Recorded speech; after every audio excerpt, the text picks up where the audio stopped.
background about yourself, when and where you were born. Well, I was born in Winnipeg, Canada, on the 4th of August, 1919. Okay. So, Canadian citizen by, Well, then I was in the service, then I got my naturalization papers. okay. So they said, come on, we need you. So, as a Canadian citizen, you were drafted into the American Army? Yeah, right. Had you guys moved to the States, or how did that work out? We moved to the States in 1920, something like that. Where did you settle? Where did In you? Los Angeles. Los Angeles. Okay. So most of the time was in LA. Okay. How many siblings did you have? I had 3 brothers And how did you fit in and that a order? sister. I was middle. Middle. And what did your parents do for a living? Pardon? What did your parents do for a living? My dad was a building contractor. Okay. Can you tell us a little bit about what you were doing prior to the war breaking out? Well, I took up carpenter work because it was good money for someone my age at that time. And then in the summertime when it got hot and everything like that, I thought I'd rather be inside where it's cool and sitting at a desk. So I went in and got me a pencil pusher, and I worked for Southern Pacific Railway in LA, and various odd jobs until, as I say, I got drafted the first time in February '41. So you were drafted in the pre-war draft. Right. Okay. And let's see, what was it? My 3 brothers volunteered. Was there a sense at that period of time that we were going to get pulled into the war in Europe, or? Well, everybody thought something's going to happen, that we couldn't sit by ourselves out here, and all the help that we were providing. And so you went in February 41, and Then, as I say, I was in the quartermaster corps, so I was driving a truck. And then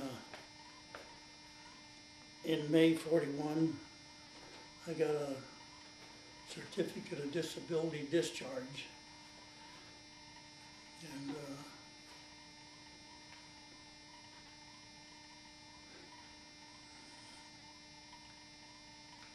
when I come back home, and I went to City College, Los Angeles. you remember where you were and what you were thinking when you heard that Pearl Harbor had been bombed? I don't really, someplace in LA, but I think someplace we were driving around and we heard over the radio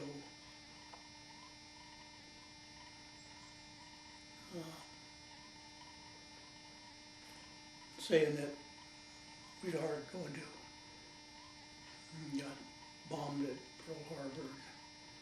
Well, where's Pearl Harbor? And wasn't it shortly after there that there was concern that the Japanese might invade the West Coast? What was it like in LA at that time after? Well, see, we had a lot of Japanese in the LA area.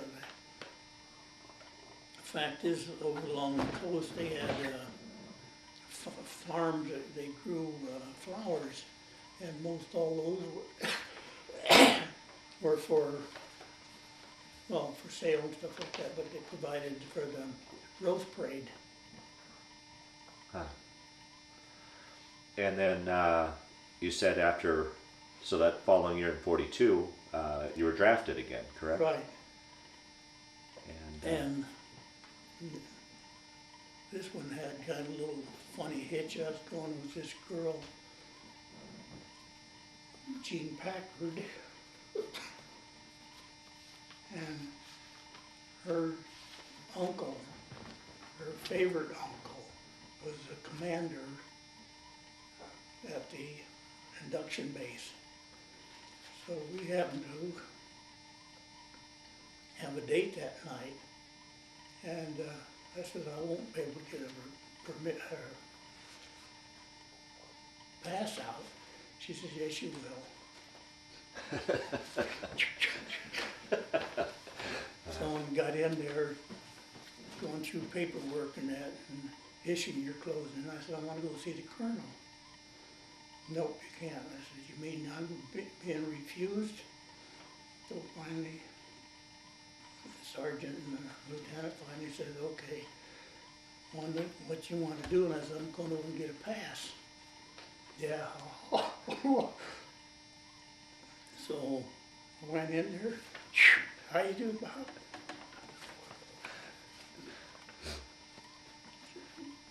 Jean called, and anyway, she picked me up, and we went to the dance,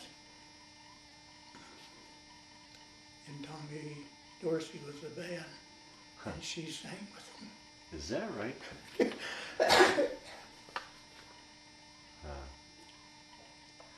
Now, you'd been medically discharged part of that. That didn't play into effect when you got Well, drafted again? all it went in is that I had previous service. Huh. So I never had basic training. The first time, it wasn't in long enough hardly.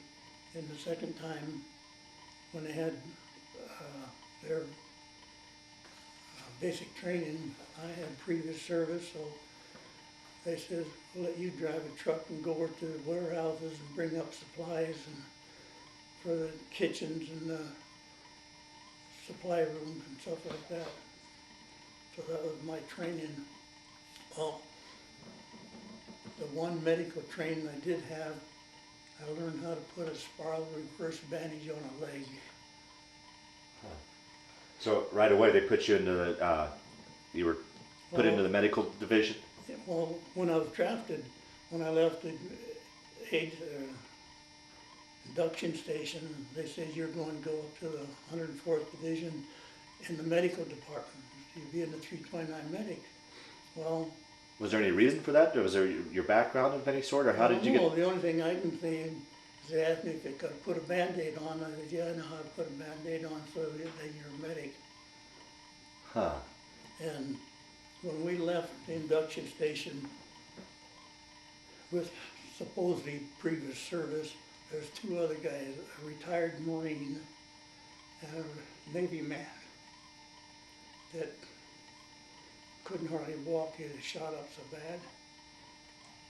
Huh. So when we arrived up in Salem, Oregon at this 104th place, the band was out there and 100 people. When we got off the train, the three of us, they wanted to know where the rest of the buddy. They said there'd both been 50 or 100 more troops coming in. Here's our papers, three of us. So everybody took off and left us standing there. And pretty soon, the sergeant come up and says, come on over, and they put us each one into a different truck. Drove us out to the base, out to the parade ground. They had them marked off. They dumped me here, him there, and him over there. We stood there for about an hour.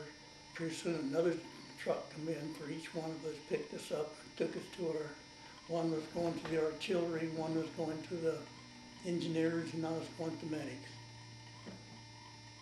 So that was my introduction. And there's no other troops there except the, what do they call them? Guys that come in there at first,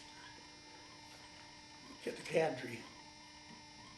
There was 3 guys in the barracks, sergeants, so I was there, and nobody else showed up, so every night we'd go down to the PX or the officer or the enlisted men's club and drink beer and horse around, and in the morning, get out for reveille, and then the rest of the day sit in your barracks and read or something like that.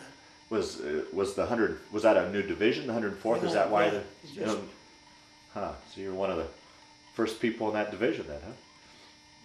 So how long then did you spend up in Oregon, or when did people start funneling in? Well, about 2 weeks, then they started coming in, and they started through their basic training and stuff like that.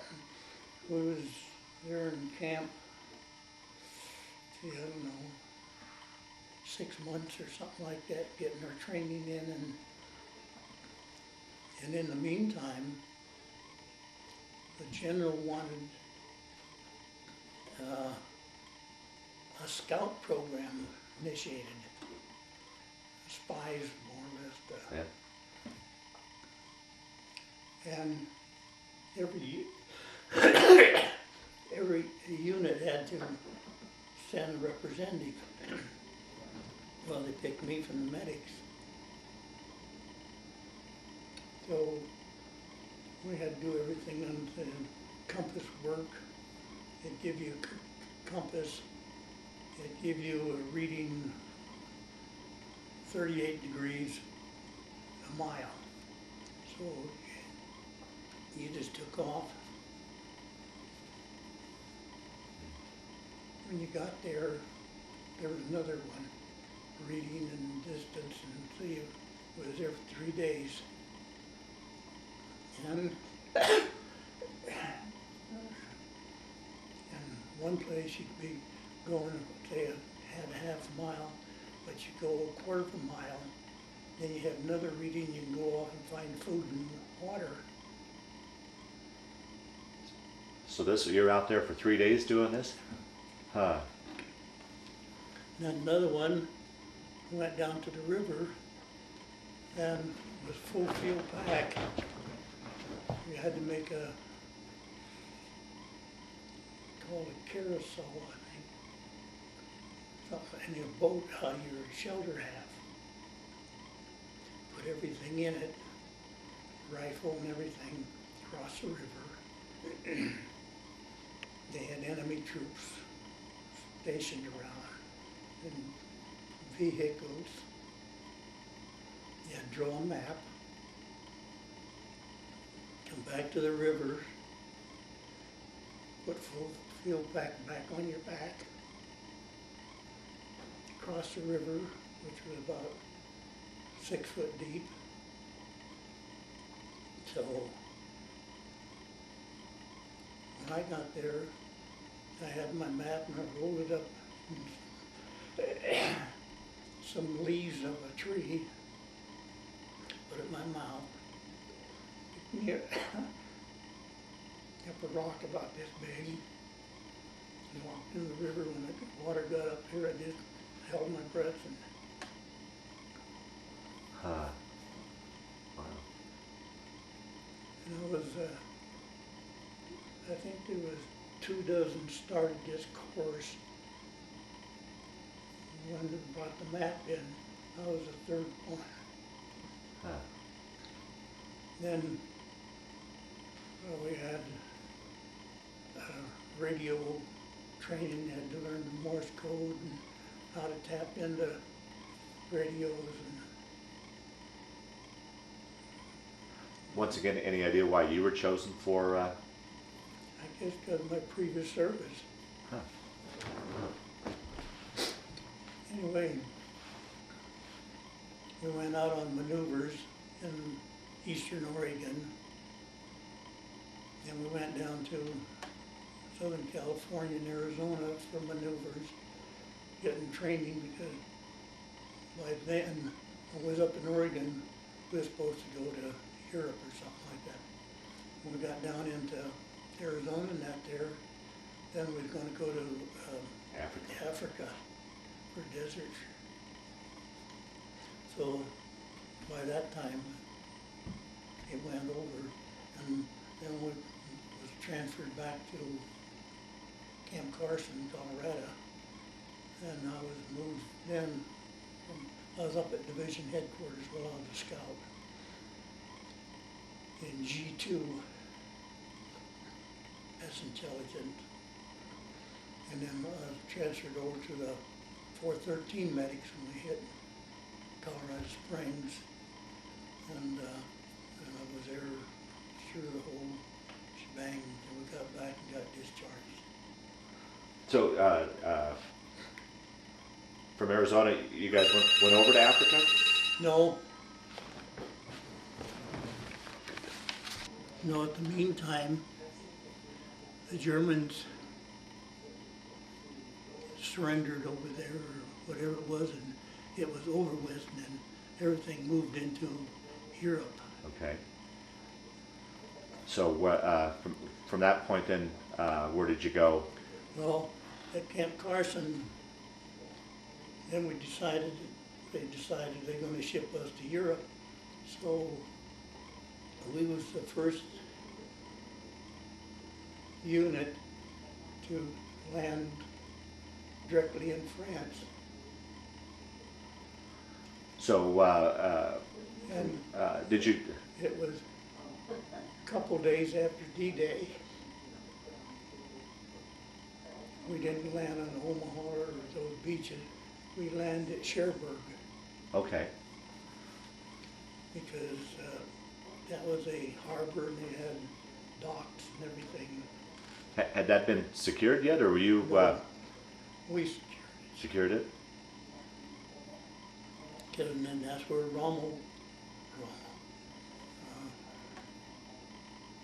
the U.S. landed their tanks and heavy equipment on the docks and could take off. Okay, so Patton. Omaha or Normandy, D-Day had happened, and they were working their way towards you. But you came in, you landed at Yeah, they was coming here in Cherbourg with the peninsula stuck up. And we come down this side. Was it a similar type invasion where you hit the beaches, or No. were you did you We go landed into? more on docks. There was some beaches we could land on, but there wasn't a Germans there to protect it like they did on Omaha and those other beaches. So you landed without any resistance, or? Well, we had some, but not like they. And then when we came inside, and we had several towns we had to take right away. And what was that like? What was that heavy fighting in through there? And Oh, it's hedgerows.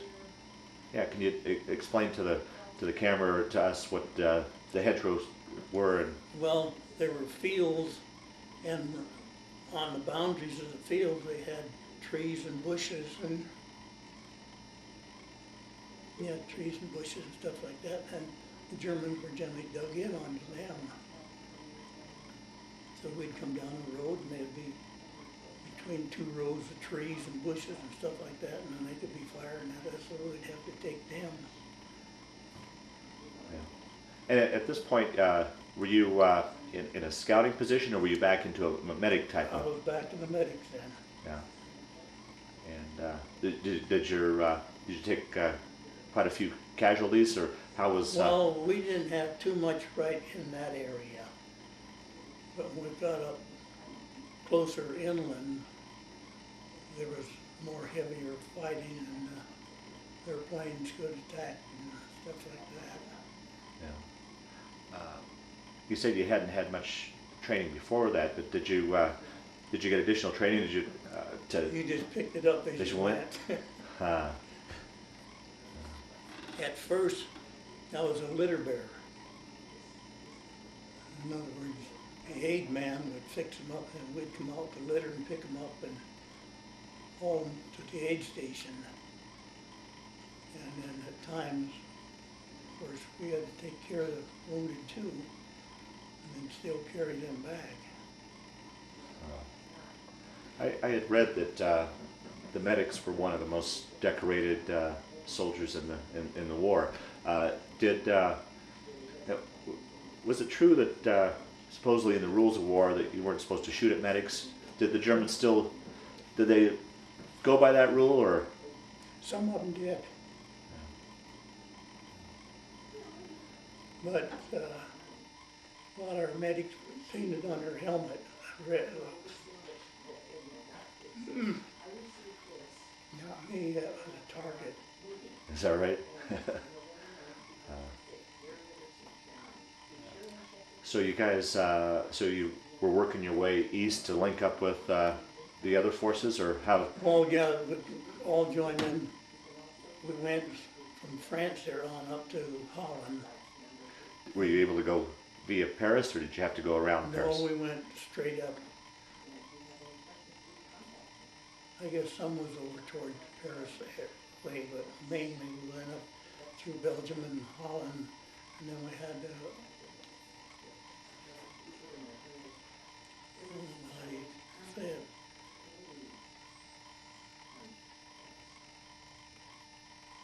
Kick the Germans out of it. What were conditions like for you as far as talk a little bit about where you slept, your clothing, was it proper, food? What were conditions like as an infantry Well, unit? when it was wintertime, we didn't have boots, we didn't have heavy clothing.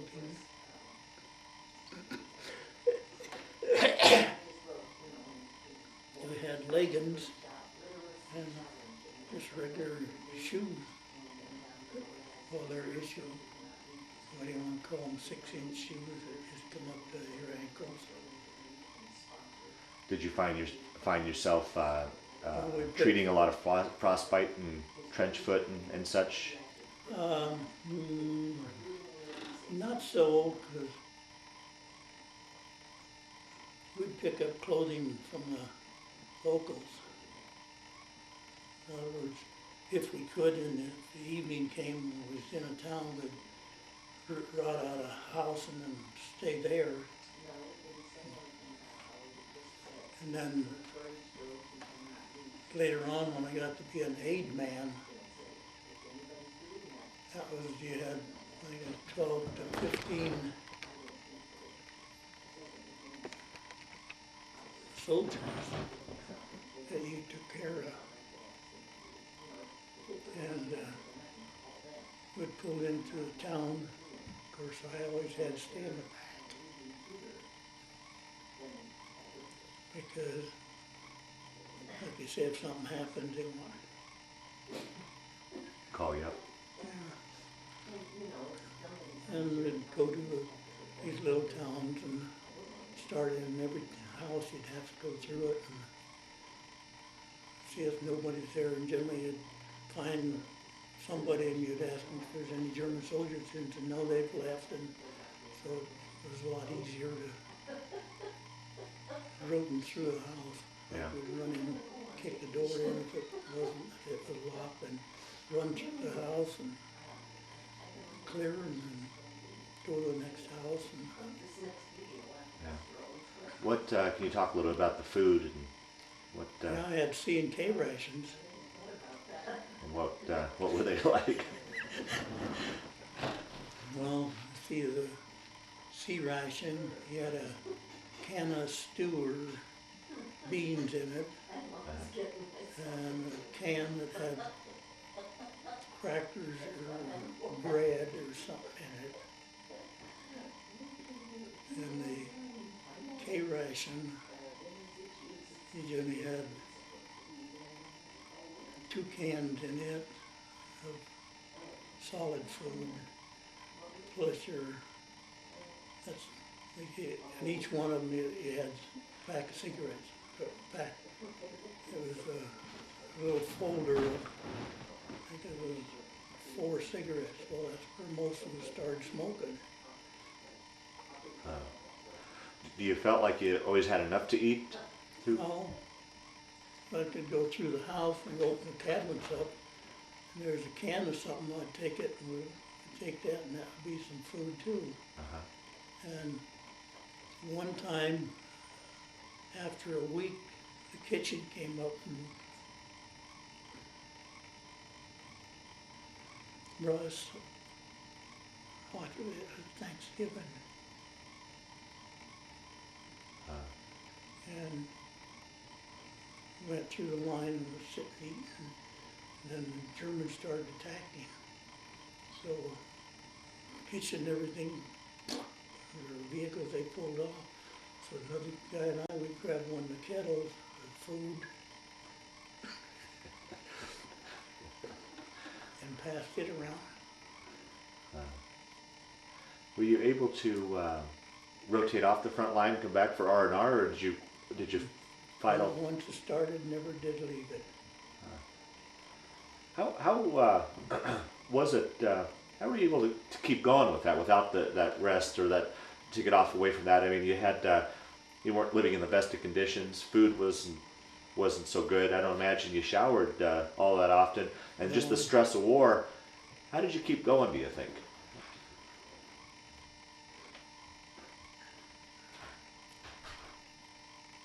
Just American spirit.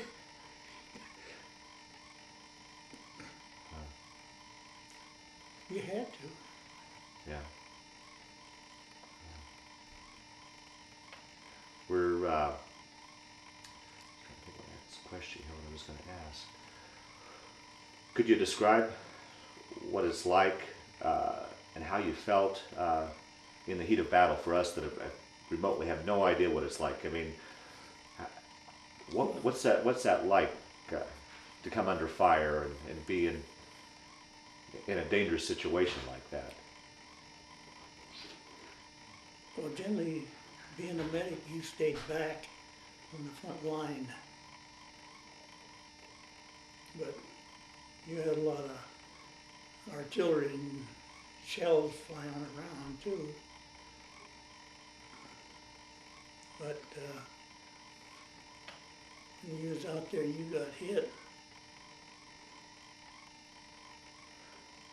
you hollered for a medic. Yeah. So you'd be pulled up to the front line, and it wasn't. Well, as I say, when I got to be the aid man, there's 12 or 15 guys, I was with them, and our runner had a radio on it, and he kept being in contact with headquarters, and they'd tell us what town to go to because the U.S. maps was lousy. National Geographic maps was the best. Huh. So you'd be at headquarters and you'd be called out to various towns or battles to. Go to this town, and then we get done, they'd go to the next one. Then there'd be others went all the way along the line going and would be in a certain area. And you'd go out, retrieve the soldiers, and bring them back. Then. Yeah. If they were wounded, and then we'd call. Well, if some of them got hit, I'd get up there and fix them up. And then we'd call back and have the litter bearers come up and get them. Or I'd just bandage them up and treat them and give them their morphine shot and sulfa drugs. And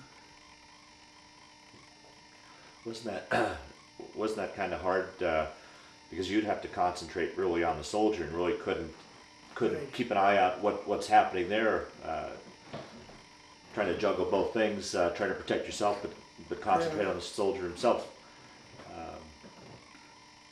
Did you ever get injured twice. twice?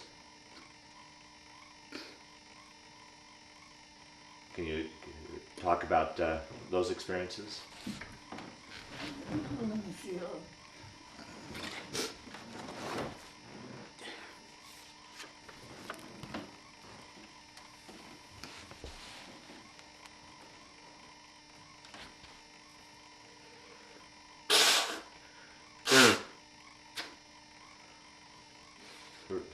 You showed me this citation for the Bronze Star. I was wounded at the same time. Could you tell us the story about how that happened, if you would Well, like? see, that was over a 2-day period. And we was in the two towns and had to go between them from one to the other. And one of the towns there had to carry 6 Yeah, this one town, it was pretty bad. 6 guys I had taken to the aid station. And one time there's 2 of them, one under each arm.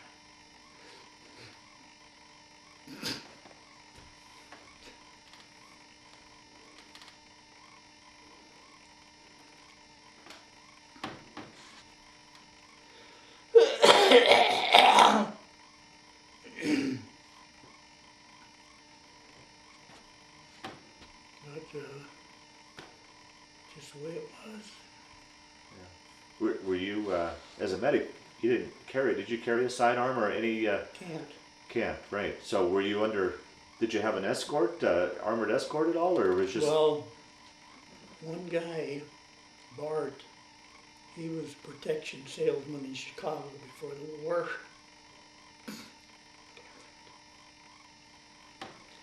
So he took me under his wing.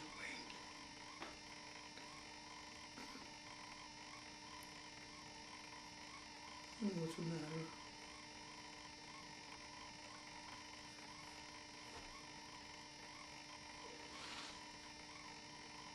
But going in any building, he wouldn't let me go first.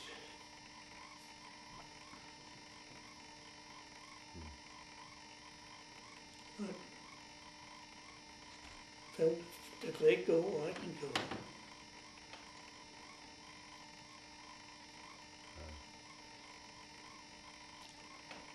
And there's a number of different situations that you go along, like one time you're going in Holland, and I was a litter bear there, and there was 3 of us on a team, and we came to this canal, so 2 of them stayed there, and I said, I'll go ahead and see what's going on. And I got up to another canal, and I hollered out to the medic, and people on the other side then says, you gotta be darn careful as you get up on top of the dike, there's a road, but the Germans has got it zeroed in. When they see anybody, they will fire and it bounce a shell right off the road. So he says, what you do, you jump up,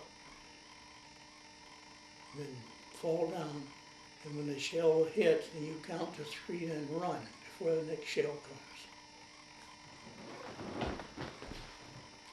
So I run over there, and there's 2 colonels there. One was from division headquarters, and why he was out there, I don't know. The other colonel was new. He was going to be a commander of our outfit. And then first one was showing him some of the area and what's going on and everything. So when I got there, the second one hadn't bent down enough. A piece of shrapnel split his back. You just go down and count his vertebrae.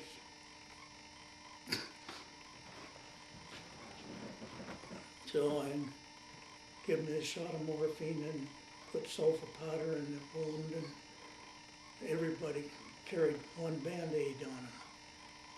Back and I took his and mine and another one I had in my kit. But I had to get him back over the road and down into this ditch, which was about 6 foot deep. Then I guess it was about 100 yards to the next canal that I had to get him across. So put him on, I said, I'm gonna hang on to you and we're gonna run. You're gonna run too. Get across the road. Then we'll get in the canal. I'm gonna put you on my back. Then I'm gonna float you up and put you on top of my head as we cross. So I got him across there, carried him to the next canal. Other 2 guys was there and they come over and help. They put him on a Jeep and took him back. I didn't know who he was or nothing. But every year, every 2 years, the division goes back to Europe, goes through your what they call return tour. Well, we went one time, and when we come back, then every Labor Day they have a reunion, the whole division, everyone shows up. We got there and I seen this one colonel, and I walked up and was talking to him because I knew him when I was in the scouts. And when I met him with the other one, I was talking, he says, did you ever know who it was that you packed out? I said, no. He's here, and he's over there, and he called him over. And he says, do you ever know who carried you out? I said, nope.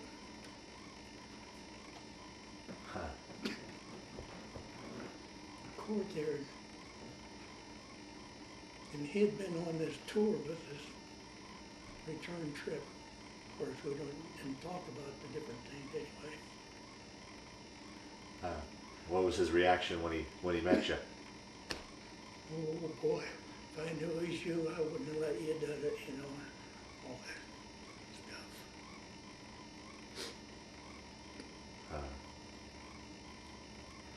But like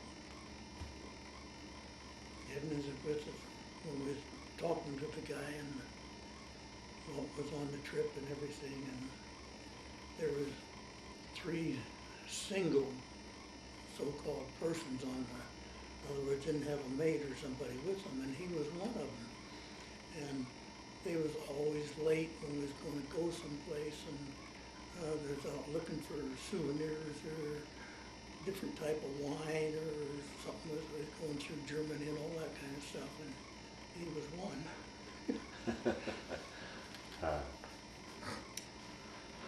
So from Belgium then, you want to continue the track you... We went down and liberated Holland, then we went over to Germany, went through Aachen at the beginning of the border. When you went through Holland, were you caught up in the Battle of the Bulge, or what? Oh yeah, we was in the Battle of the Bulge. You talk a little bit about that. I understand during that period it was one of the most severe winters in 50 years in Europe. Yeah. Can you talk about conditions there? Well, I say we didn't have boots or overcoats.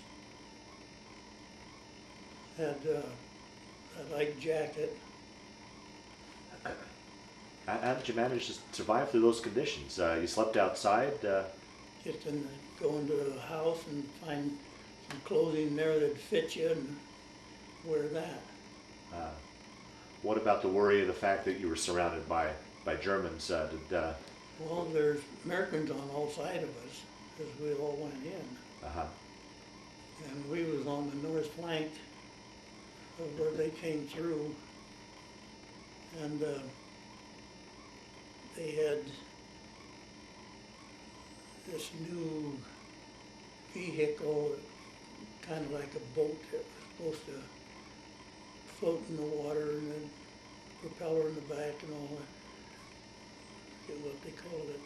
Anyway, when they come up, so they says, take it out and use it. But we took it out and went 2 blocks down the road, and there was a swamp that we had to go through, and we got it stuck. So we got out and had to walk it. Through the swamp? Yeah. Oh, geez. And so they had to call up the engineers and come up with a tow truck and pull it out. And after you broke out of the bulge, you want to continue your story? And then we just headed into Germany, just kept going, went up through Cologne on the Rhine River. And what was a lot of fighting there? Or was the war starting Oh to... yeah, it just kept going, and we kept pushing them back. Because they say it got worse once you got into Germany. Oh, yeah. They were fighting pretty hard. Oh yeah. But I say you'd get up so far, and you'd, like one time we went in this little village and come back with think it was 50 prisoners. Did you interact with the prisoners at all? Was there any interaction with the Germans? Well, some of the medics and the Germans, they could talk a little English. They could swap bandages and. So they primarily take care of their own. Did you have to ever take care of any prisoners? Yeah. And if we didn't have any and they were shot or something, then I could get in and help out. Could you describe a little bit of the scenery as you went through Well, these battles, the towns? It's not much different than it is here in the States. I mean, as far as mean, if it's what little a rolling hills. village and such would look like after a battle, and what Well, the most of destruction them- and Maybe a third of them would be blown apart and maybe some of them was on fire and but they say, well, we don't have to go in that one. Cleaned it out. and what about did you come across a lot of locals, civilians? Oh yeah, Yeah. and we this runner of ours, he could speak German real good, and so he would start asking where's the German soldiers, everything, and well, they had taken off, and they'd yesterday or the day before or something like that there, and or over here in this house there's 2 or 3 of them, and so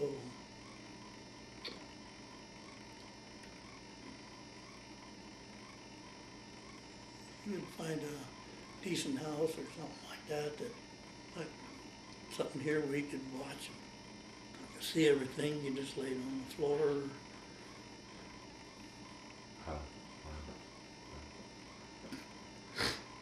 So you went up in through Cologne, and then want to continue your story. Just keep going, heading for Berlin. Was at that point a general idea that it was only a matter of time now before the war was Yeah. over? And Because it was going so fast. But another funny part was, I don't know what town it was some German town at about 10 o'clock at night or something like that. We pulled into a town. You and another guy would be in a house over here and another couple over here, and kind of watch out. And so one come in and says, "Doc, come on, there's a lady over here having a baby." I says, "So what? You're the only medic in town." So I went over there and had the runner get on the radio and go back to the aid station. And I was talking to the major there. I said, "What do I do?" So he started going through the procedure. Well, what do I want to do? And he says, "No, you got to make sure that the head comes first and not the feet." He says, if the feet comes out, it's going to be a breach, and you got to put your hand in there and turn it around. I said, "You mean you want me to go?"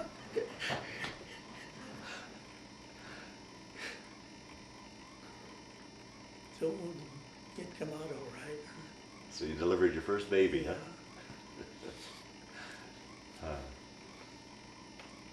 Then another time we was going through this town, we come to this house and the door was locked, so we was trying to kick it down and had a pane of glass in there, and this one guy put his hand there and he didn't pull it back fast enough and just split his arm. So I said, well, come on, Max. I said, I'll fix what I can and send you back to the aid station. No, you won't. He said, I'll go back there. If I go back there, I'll never come back to you guys again. Wow. So I says, okay. And of course, you always pick up a bottle of vodka around or something like that. So I gave him a couple of drinks of that. I poured it on the cut and washed it off. And poured in the sofa powder, and I took my thread and needle and just sewed it. He says, he won't go back.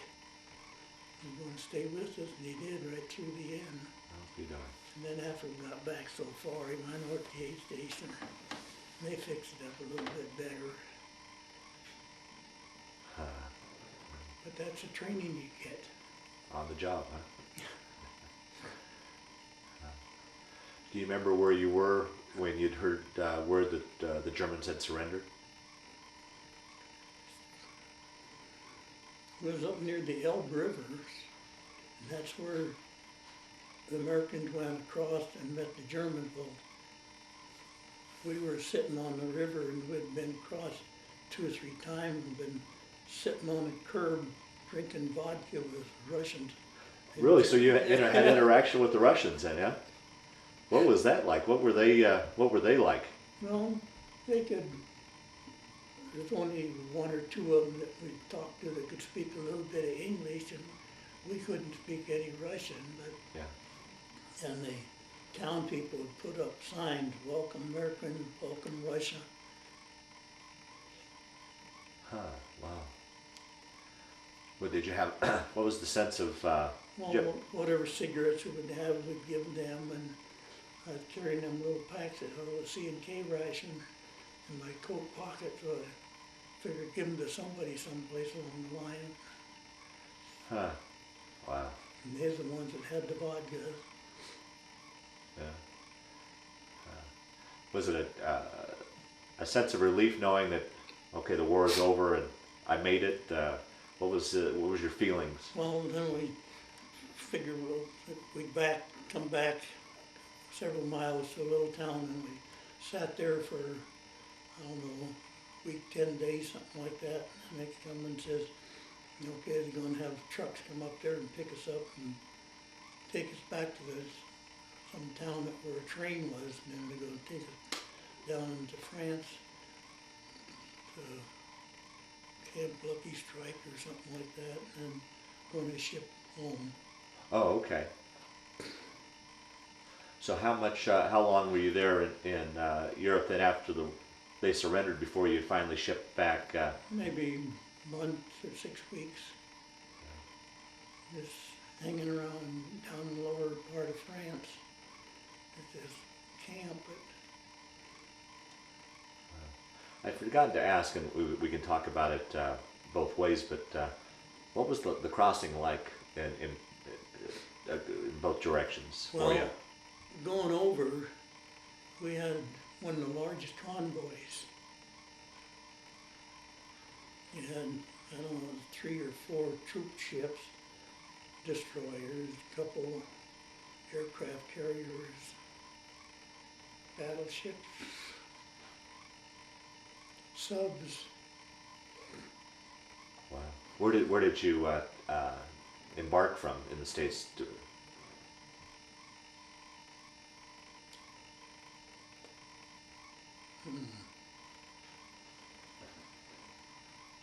One of the eastern cities? New York, wasn't it? Pardon? New York. Well, it wasn't quite in New York, it was a small town Okay, yeah. to that area. And I'd heard quite why I asked about the crossings. I've heard pretty much anybody that crossed it said it was a pretty miserable crossing. Did you did you have your sea legs, or did you get sick on the? No, I didn't. Some of the guys would tell them they get a little dizzy and tell them, watch the top of the mask.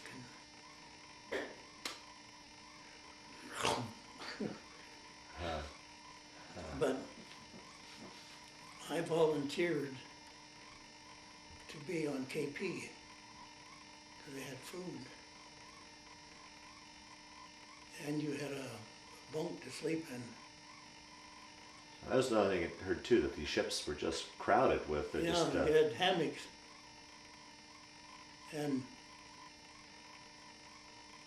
well, 3 or 4 of us to a hammock. In other words, I had 8 hours, you had 8 hours, you laid on deck or wherever you could, and then you time up, you come up and shake me, and I'd get out and you'd get in. But coming back again, I volunteered again, and I had a cabin. It was 4 bunks in the cabin. And I happened to get on the part where I was bringing the food for the officers' mess. Gee, they had chicken legs and all kinds of good stuff like that, so I'd always carry in a bucket full and I'd shoot into the cabin and hide under the bed, and then later on take it down to our troops and pass it out to them.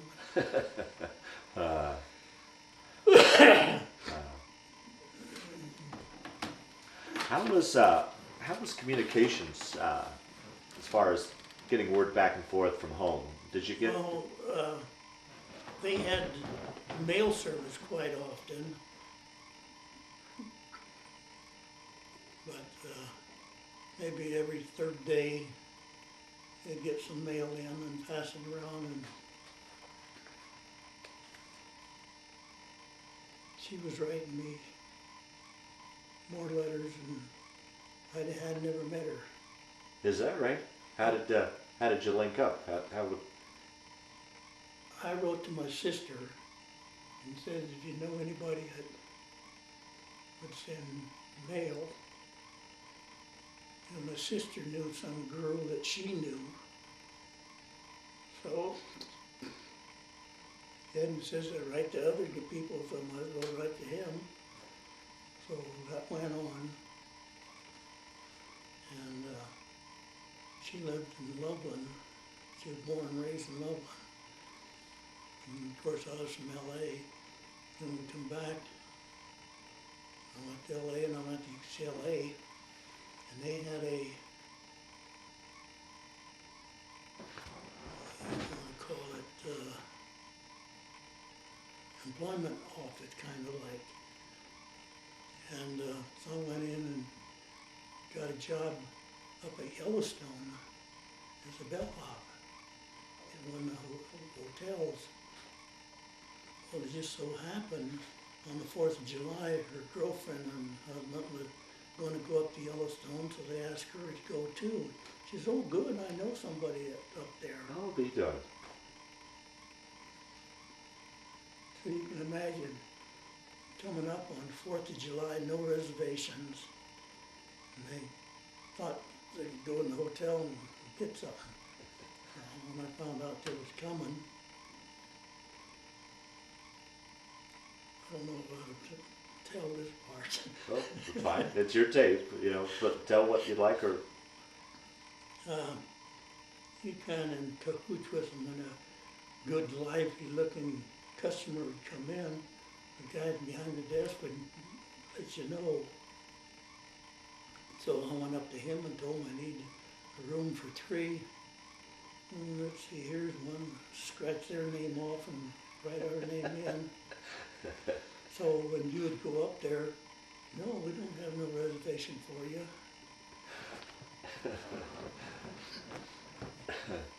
So that's where we met. that's the first time you actually met in person, huh? Yeah. And relationship just developed from there, or? Oh yeah, and then a little later I quit up there and dropped by Loveland to meet her folks and everything, and then she come out to California and met my folks and everything, so this is it. I'll be done.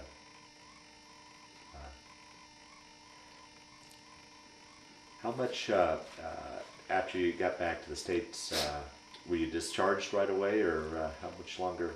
Well, we had, I think it was 30-day leave when we come back. Then we had to report back to some post, and this was at San Luis Obispo there in California. And I was there for, I don't know, a month or 2, but I'd hitchhike home to LA. And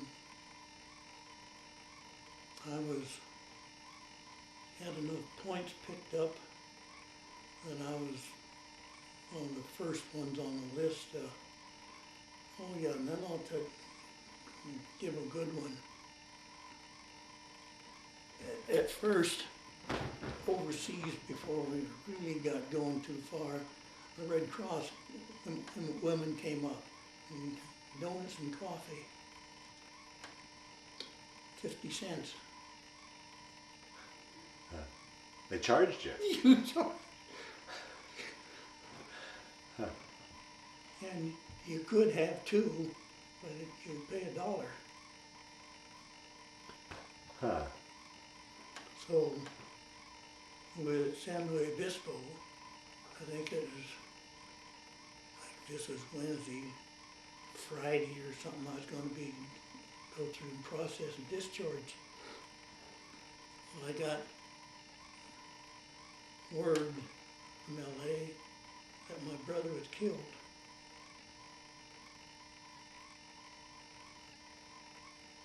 In LA. So I went up to the headquarters and asked to get a pass.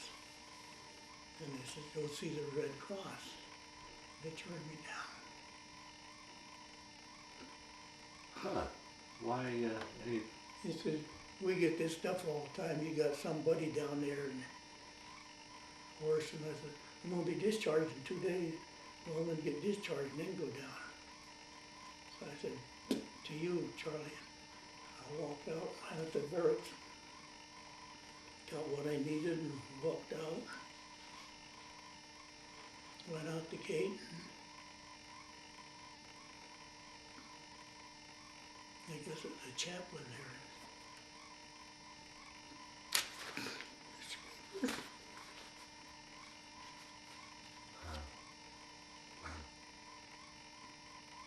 So whenever there's a money thing come up for the Red Cross, never give them to them.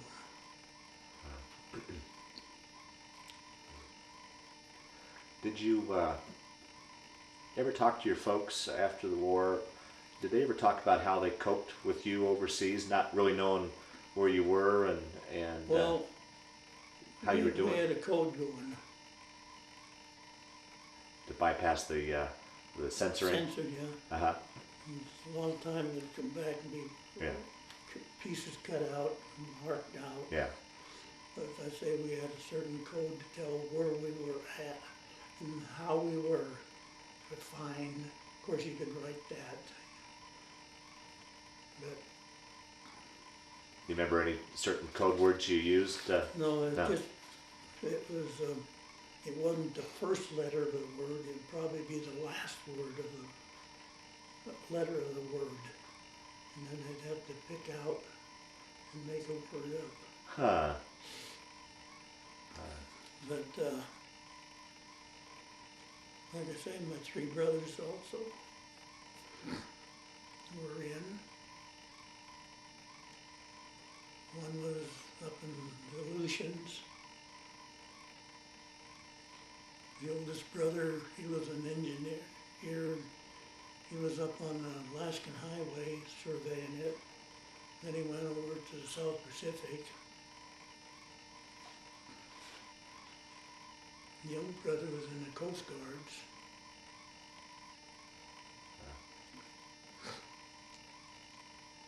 It must have been tough for your folks to have. But the law says not the whole family will be sent in. Yeah. They didn't care about our family though. Huh. Maybe they figured, well, the sister, she's not in yet. Maybe. Now, were you able to keep in touch with your brothers, or did you hear everything via your parents? Through the parents. Yeah. Oh. Because they could write back. But all four of you made it out at the end of the war, okay? Yeah. It was after the war that my brother got killed. Yeah. Yeah. Do you remember what it was like when you, the day you came home, the service, Not really, your homecoming? because I was on leave several times. Oh, okay. And my brother had a car, and when I'd go home, I'd drive it back to the base. And then a week or something like that, and then I'd drive it back down again. So after you would we'll talk a little bit about your post-war, I guess. After your courtship, you guys moved back here to Colorado, or you want to tell us just a little history of your post-war? Well, we were married here, and we decided that we're gonna get away from all relatives. And any decisions we'd have to make ourselves. And so we took off, we went to Seattle. Went to there for a while, and then we went to an employment agent, and we wanted to go overseas. So I signed up, and we went up to Alaska, Skagway. Wow. And they said, what can you do? And I said, I can do pretty much anything. And they said, well, we got an opening for an auditor. I said, that's just what I took in college. So went over to the office of the railway company there in Seattle, told them what I could do and everything, and put a lot of butter on it, and they, fine. 10 days or something, I was on the boat and went to Alaska and stayed up there a couple of years, and then when she got pregnant, they had, the only doctor in town was a railway doctor, and he was about 90 years old. So we decided, well, my folks came up and visited us, her folks came up and visited us there. And then we came back to LA with my folks, and we came over to Loveland, and she had a baby there. And we decided we'd stay there for a while, and then I went to work with the Bureau of Reclamation on this Colorado Big Thompson project. And then we went over to Grand Lake for a portion of it over there. Then we went out to California. Then I went with the Air Force, Missouri. As a civilian, or did you? Civilian. Okay. And then come back to Colorado, and went up to Nebraska, and in the little town of, what's the name of the town up there on the river that we moved? Nebraska. Niobrara. It was, I was put in charge of buying every house in town and moving them. And they had a hill by the place, and had to be moved up there. They could buy their own house about there. Well, the government would buy it from them. Well, they were going to flood the river and put a reservoir there, or? No, it was a junction of Missouri River and Niobrara River. And the old timers would tell you, every spring, the water would come down and wash all the silt and everything and build up in the river way. Well, otherwise, all during the summer and the winter and stuff like this, silt would all build up and raise the water up and flood their basements. So anyway, they got next to a congressman or something, and they wanted it built. So I was put in charge of buying everything and moving them. And then when we finished that up, I came down to Denver and took over the headquarters there I was a real property officer, real estate officer. Renting homes for the military, buying land for reservoirs, dams, and everything west of Mississippi. Wow. So when I finished up a good part of that, time to retire. Yeah. So we moved back to Loveland, had a house built here, and moved in. Then we left here and went over to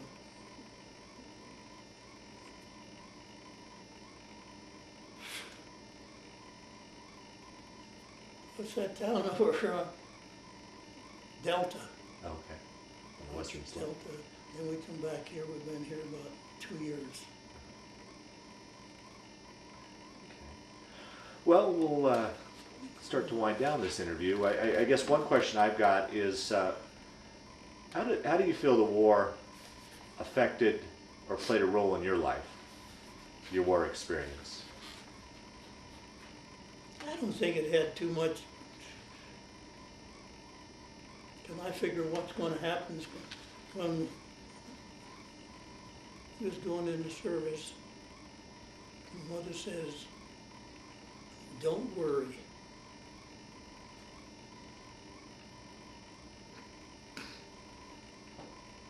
He's watching you. He'll take care of you.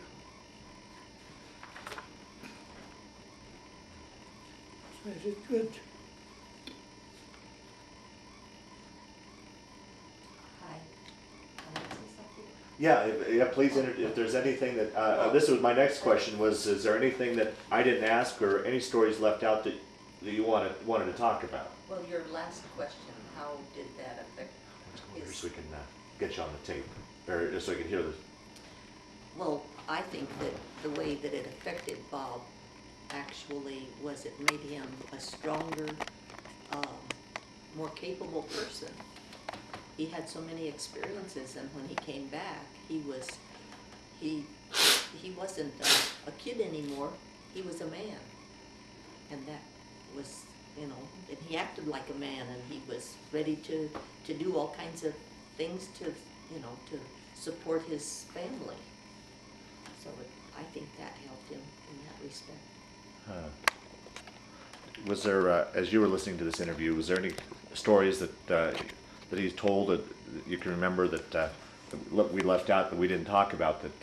No, I think you covered just about everything that Okay. I've heard. Nordhausen. Did you do old Nordhausen? Oh, you forgot the Nordhausen? You should tell him about the Nordhausen experience.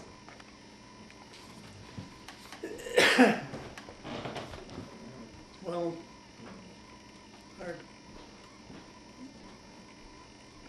group was going along, we come to this town. It's outside of Nordhausen. We've seen this big fenced-in area. Nordhausen is in Germany? Right, it's Okay. a concentration camp.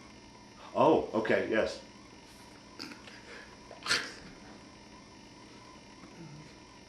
And come to this big wooden fence and couldn't get in, so we kicked the gate down. And here's, Were you aware of what it was before you kicked the gate down? so we'd asked the locals, and oh, they didn't know what it was. It was, they built something out there.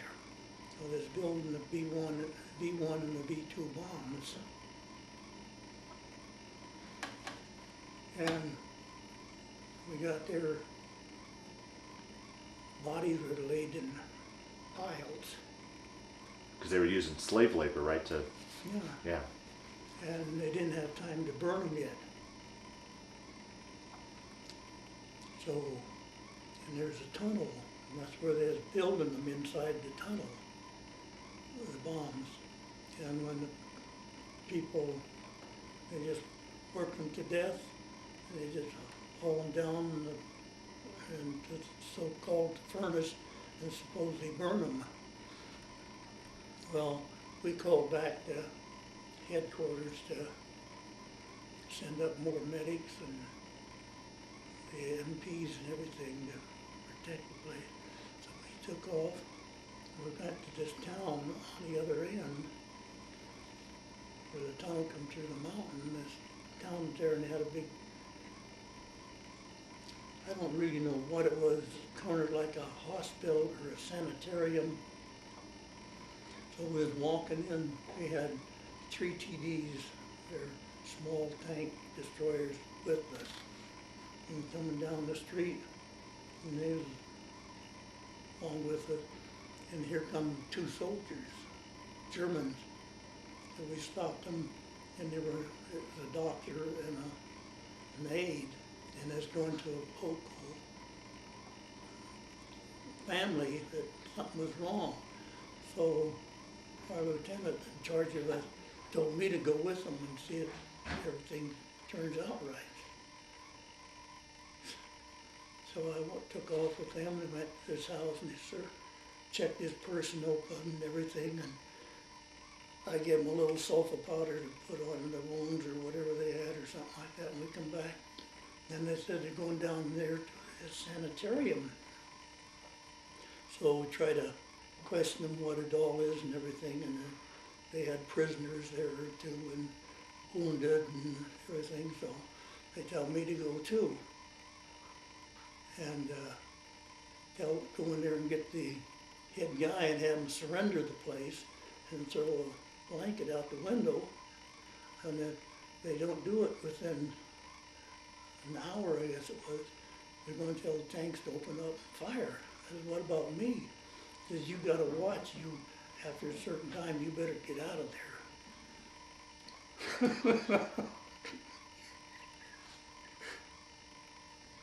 So I went down with them. They could speak, this current major could speak English, so we talked and went down and everything.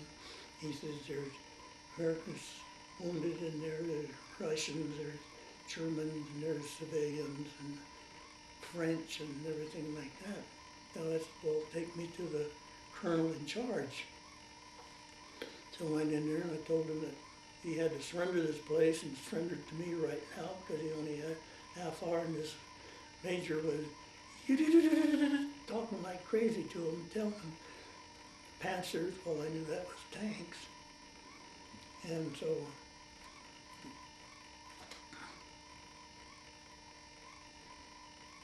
pulls out his gun. I says, I'm on arm. Turns it around. Puts it in it.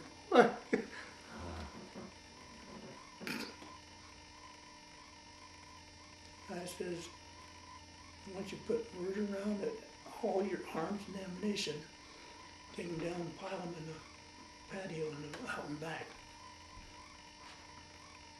So in a big pile, and I said, that gun boy's gonna go to me. Didn't get it. And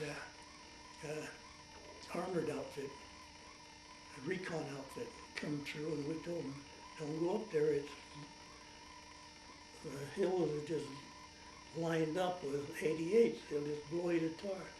You don't tell us what we couldn't do with it. I said, okay, go ahead. So went up there, and about 10 minutes later, boom, boom, boom, boom, boom, boom. So told the colonel, said, give me about 4 or 5 year men and some litters. We're going up and bring back the wounded. The lieutenant had his leg blown off. So we brought him back in. He had to go to the surgery right away to trim it off, and the colonel says, it's your man, you take care of it. Because everybody called me Doc. Yeah. I said, it's your building, your equipment and everything. If you need help, I'll assist you.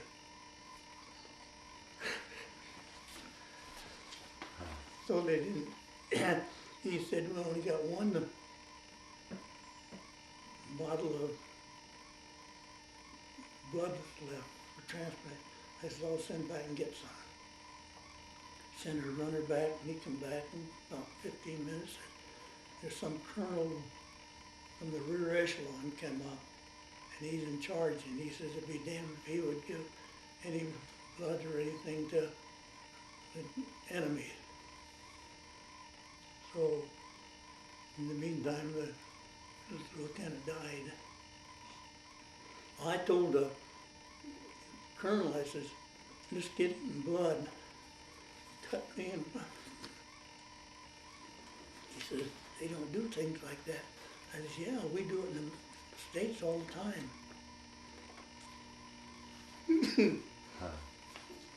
So I went back to the aid station, and I said, who's that SOB that turned him down? This colonel here.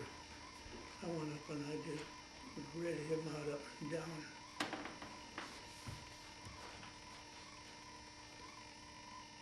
Someone tapped me on the shoulder and said, you know who you talking to? And I said, yeah, this SOB.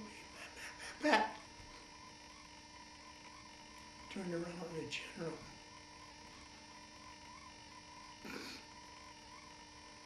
He said, "That the way you talk to officers?" I said, "He's no officer." He said, "This will be." I told him the story. And I said, "And here's the lieutenant dog tag given to the colonel, making right to his family. Tell him I killed him."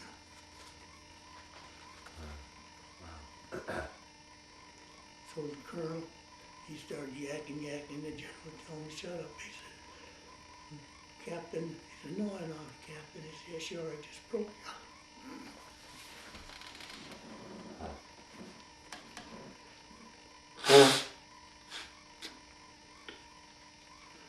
So that was just another one of my little experiences. Let me see what else did I write down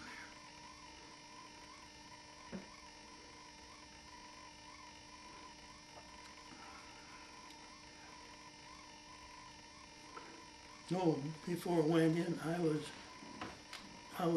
belonged to an athletic club. We called ourselves the Shamrocks.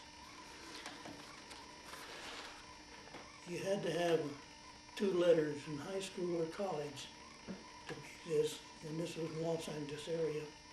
And there was about 6 of these clubs around this city, from different schools and the colleges and stuff like that, that we used to always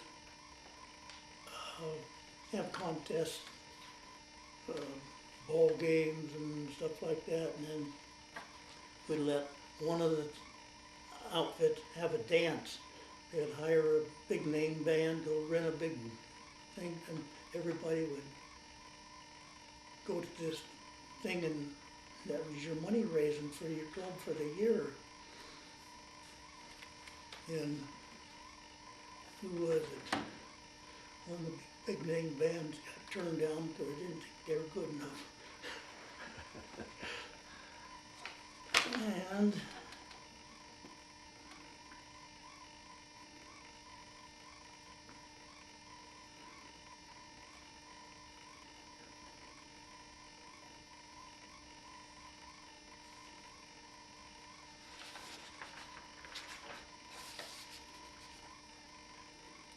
we had another thing from France up through Holland and Germany, walked most all that way. Wow.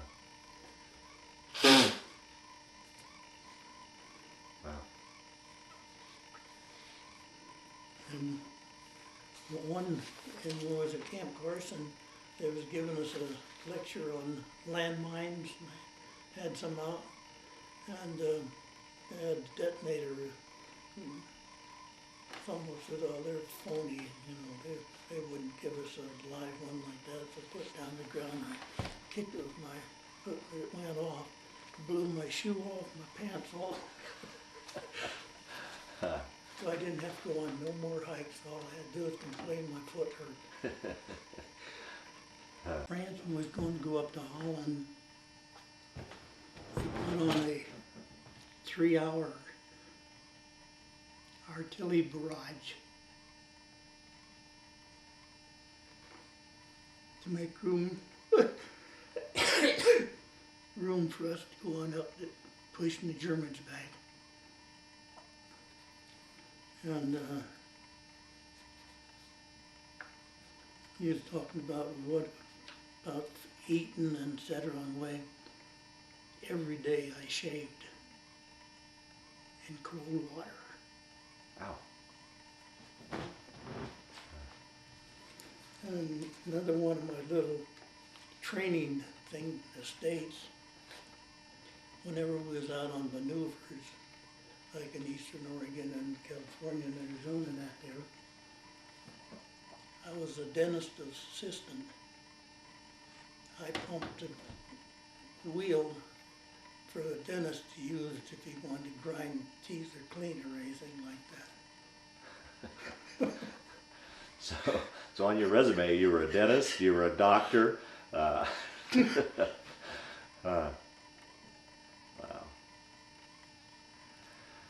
Well, like I said, as we narrow down this, close down this interview, I want to thank you. Another thing? Yep. Okay, here's a plaque with all your medals. Could you describe some of these for us? The Bronze Star. Forget what that's called. It means the second one. Uh-huh. There's Purple Heart. For your injury. Yes. That's the Presidential Unit Citation.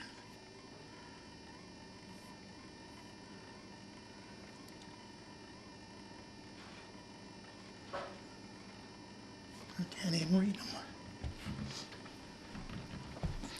That's the Combat Medic Badge. Uh-huh. American Campaign Ribbon Medal, So these medals were all the various campaigns you were involved in? right? Uh-huh. World War II Victory Medal. European Medal. Good Conduct. Army of Occupation. And this is the Timberwolf 104th Division. It shows I was a medic. This is the battalion, 4th, 13th.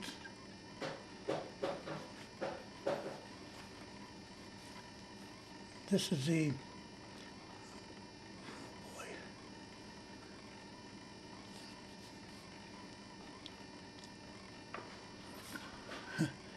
41st Division. I was in the Quartermaster Corps. That was your first. First Okay. When you February 41 to May 41. gotcha. This is November 42 to October 45. Okay. This picture here is. Me in 1941, when I was in the first time when I was drafted. This is me and my father in probably October 1945.